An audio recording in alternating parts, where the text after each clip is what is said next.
Good morning and thank you for the opportunity to present today. My name is Anisha Sahu and I am a secondary pre-service teacher based in New South Wales. In this presentation, I'll be sharing my personal philosophy of classroom management, what I believe, why I believe it, and how to apply it in a real classroom context. For me, classroom management is not just about control, it's about connection, consistency, and care. I believe every student deserves a learning environment where they feel safe, capable, and respected. My philosophy draws from different models and theories while being firmly grounded in Australian teaching frameworks such as Australian Professional Standards for Teachers (AITSL) and the NSW Department of Education's Student Behaviour Policy. At its core, my philosophy is inclusive, proactive, and relational, which is also focused on teaching students the skills to manage themselves rather than pushing them or punishing them for their mistakes. I believe that strong relationships, clear expectations, and meaningful engagement creates the foundation for a safe and supportive classroom. Okay, so moving on to the next slide. We have institutional policies and professional responsibilities. My philosophy aligns with the key professional legislative frameworks which also guides teaching all across Australia. The Australian Professional Standards for Teachers (AITSL) forms the foundation of professional practice. Standard 4 emphasizes that teachers must create and maintain supportive and safe learning environments. Standard 1.6 emphasizes strategies to support the full participation of students with disability. These standards also reminds me that effective management is about proactive planning and inclusion. For example, during a Year 8 ICT lesson, I had a student with dyslexia who was struggling to follow text-heavy instructions. In order to ensure equal access, I read the student all the instructions aloud and I enabled screen readers and I also used dyslexia-friendly fonts. This kind of practice directly aligns with the Disability Discrimination Act and Disability Standards of Education mandate which was published in 2005 and 1992, which require education providers to remove barriers to participation. In terms of the state level, my strategy is also guided by NSW Department of Education's Student Behavior Policy. This policy promotes educative, restorative, and positive approaches, replacing punishment with relationship building and proactive teaching. On my upcoming placement, I will try to implement this by co-constructing my class expectations with my students.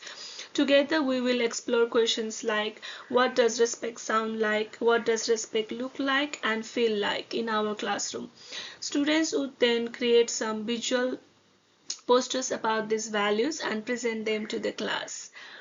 If any behavioral changes occurred like resistance to work or off-task chatter, I would use restorative conversations instead of punitive measures. This activity will encourage accountability, reflection, and empathy, which are key components of restorative practice. Students with disability On the other hand, the NSW Inclusive Education Policy for students with disability aligns with my belief that managing behavior means understanding the why behind it. It is not about reacting to the disruption, it is about responding with structure and empathy. Moving on to the next slide. We have a holistic approach to classroom management. So effective classroom management integrates academic rigor, behavioral expectations, and social economic development into a cohesive practice. Here I have listed three main theories: Glasser's choice theory, Draker's social discipline, and Conin's preventive management theory. So for example, if a student jokes excessively or distracts peers in my classroom, I would ask myself, what need is this behavior coming from? Often such distracting behaviors comes from unmet needs for attention or belonging. We can take another example. One student in a year 9 class is interrupting class discussions constantly. Instead of punishing or threatening him, I can simply give him a classroom responsibility, such as managing the digital timer during group tasks. In this way, his energy would shift from disruption to contribution. So you can read about all these three theories from the screen. I won't be describing it. So putting all the theories into practice, like simple things like greeting students in the door, maintaining predictable transitions between activities, and using consistent lesson openers, these things really help students to focus more in the classroom, and it enhances students' engagement too. Moving on to the next slide. Teachers' roles and partnerships with parents. In my opinion, classroom management extends beyond the classroom. It is also about building a positive relationship between parents and teachers. So, for example, a student in my class was appearing tired and unmotivated. This behavior seemed unusual to me because normally he used to be always focused and attentive. So after reaching out to his parents, I found out that he had been taking care of his younger sibling the whole night. So keeping this in mind, I would offer him some flexible submission deadlines for the assignments and additional check-in time during the class. So this empathy-based adjustment improved his participation. Moreover, I believe in positive communication, not only contacting families when issue comes up. Like, I could send a positive email or a note to the family regarding how their children is performing in the class at least once a week. This will help to foster the trust and positive relationship between the teacher and the parent.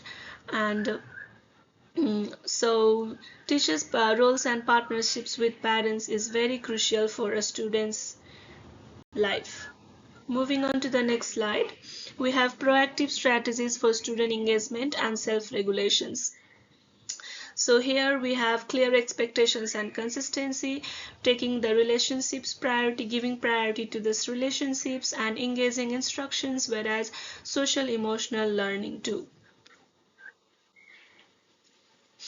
So other than this, I also incorporate social and emotional learning through reflection prompts or short mindfulness breaks.